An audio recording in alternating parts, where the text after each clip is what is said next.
জামায়াতে ইসলামীর নায়েবে আমির দেলোয়ার হুসাইন সাঈদীর মানবতাবিরোধী অপরাধের মামলায় আন্তর্জাতিক অপরাধ ট্রাইব্যুনালে সাক্ষ্য দিয়েছিলেন পিরোজপুরের জিয়ানগর থানার আওয়ামী লীগ নেতা মোস্তফা হাওলাদার।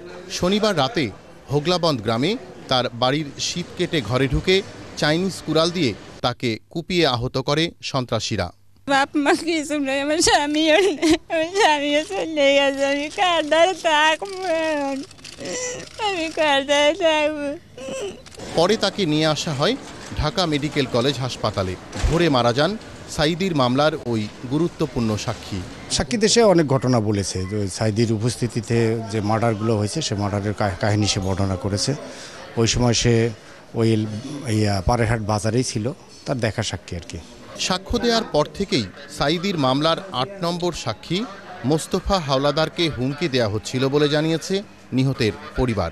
মোবাইলে হুমকি দিত, আজে বাজে বলতো, কল দিলে তারপর ফোন বন্ধ করে রাখতো। ওই ফোন নাম্বার আপনার জিডি করে রাখছে, অনেক কটা ফোন নাম্বার জিডি করেও রাখছে থানা পিরোজপুর। কদিন থাকবে আওয়ামী ক্ষমতায়, তুই থাকবি কোথায়, এইভাবে মানে হুমকি দিত। তারপর লাস্টে আপনার পুলিশ ডিউটি দিল। তা পুলিশ ডিউটি দিয়েছে, পুলিশ বাড়িতে সবসময় 3জন 4জন সবসময় থাকতো। থাকার বাড়ি যেদিন এই ঘটনাটা হয়েছে সেদিন 2:45 বাজে ঘটনাটা হয়েছে, তা পুলিশ গেছে তারপরে। হাসপাতাল মর্গে আসেন আন্তর্জাতিক অপরাধ ট্রাইব্যুনালের তদন্ত সংস্থার কর্মকর্তারা। নিহত মোস্তফার পরিজনদের সান্ত্বনা দেন আইন প্রতিমন্ত্রী। জনগণকে রেসিস্ট করতে হবে। এখন জনগণকে রেসিস্ট করা ছাড়া একমাত্র আইন শৃঙ্খলা রক্ষাকারী বাহিনী, কোনো আইন দিয়ে কোনো কিছু হবে না। একেবারে জনগণকে এই অপশক্তির বিরুদ্ধে রেসিস্ট করতে হবে, এই সময়টা এসেছে। এবং এই রেসিস্ট যদি জনগণ করতে না দাঁড়ায়, রুখে যদি না দাঁড়ায়, কোনো আইন দিয়ে কোনো কিছু হবে না।